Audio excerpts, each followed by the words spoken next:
Mga kaibigan, it was a mixed martial arts game, and I failed to tap out quick enough.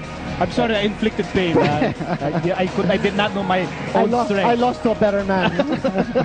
Okay, for the second straight game day, it's no choice, do or die basketball para sa Ginebra. Now in game 3, they showed up, scored 91 points, and they live to fight another PBA game day.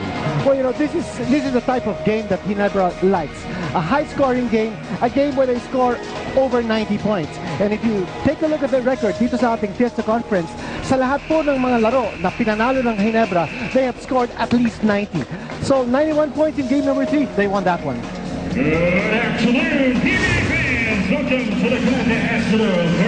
Now, JC and Tal was the big difference in game number 3, certainly shocking Alaska's defense with a 20-point performance, averaging just 4 points per game prior. And the numbers speak for themselves. The Rocket in flight. Question is, can he do it for a second straight game? Well, of course, that's what Coach Joseph Chico is hoping.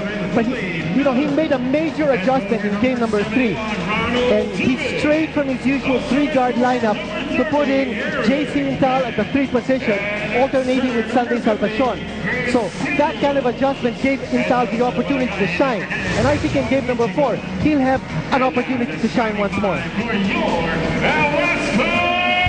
At ngayon, tingnan natin ang Dean's List para sa kupunan ni Coach Jong Chico. So, unang-una pag-usapan natin, Barangay Ginebra. Of course, this is a battle for survival once more. They've survived one game. Can they survive another?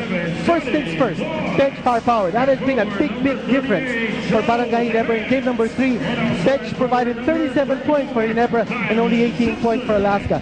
They need to stay aggressive, not just on offense, but also on defense. But in offense, primarily, because that will bring them to the free throw line. Game number 3, they took 37 free throw attempts. Game number 1 and game number 2, they only had 9 free throw attempts each. Finally, interior control. You know that rebounding is such an important element in this series. The team that has won the battle of the boards has won the game.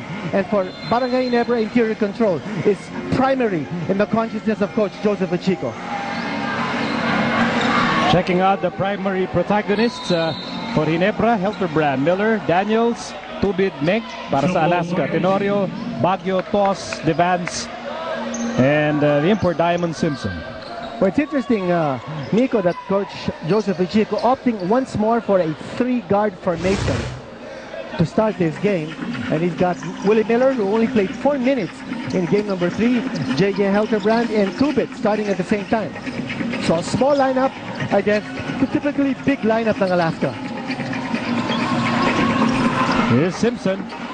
Muli po, ang Alaska needs just one more win para umabante na sa semifinals. Well, here you see the attacking mode of Alaska. First, they go to a low post play with Simpson, and the next, Tenorio trying to break through the defense and the penetration. And for Alaska, for our Dean's List, it's now or never for them. Meaning to say that if they lose this one, they're going to be hard-pressed to win a game number 5. They need to win this game in a must-win situation almost for them. Will LA break out? That's a big question mark because Tenorio was a non-entity in game number 3, going 0 out of 8 from the field. Home of the range, they've got to stay home in the perimeter and not give Barangay Ginebra those opportunities to score from 3-point distance. And there's no substitute for precision. And we'll track the assists and turnovers of Alaska as this game progresses because execution is such a major part of their game. Luis Alfred Tenorio gets this game started with that jumper. Well, Tenorio, that's already an improvement from game number 3, where he did not even score a single field goal. Helterbrand with a miss, and last touch on Chris Daniels. Kami po'y nagagalak na makasalo kayong lahat ngayong Biyernes ng hapon. Ginebra playing do-or-die basketball in the first game, and BMEG Derby Ace will be in that same predicament in our second game as Diamond Simpson connects off the glass. Always a threat inside. Simpson getting the inside position on Chris Daniels. Difficult to stop Simpson when he has that low post position. But you see what Alaska did here. They got the good spacing on a situation where Joe Devance could take the outside shot or Simpson taking the shot from low post. So two-man game, a lot of good open space for Alaska. That's where they like to make the execution. Nakumpleto ni Simpson ang 3-point play sa Makatwid. It's a 5-0 start here para sa Alaska.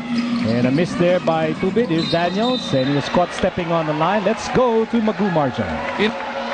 Coach Tim Cohn revealed to us earlier that Ginebra caught them unbalanced in game number 3, and that the Kings just came out more aggressive. That led to their breakthrough. Coach Tim Cohn reminded the Aces to not play with a cushion today.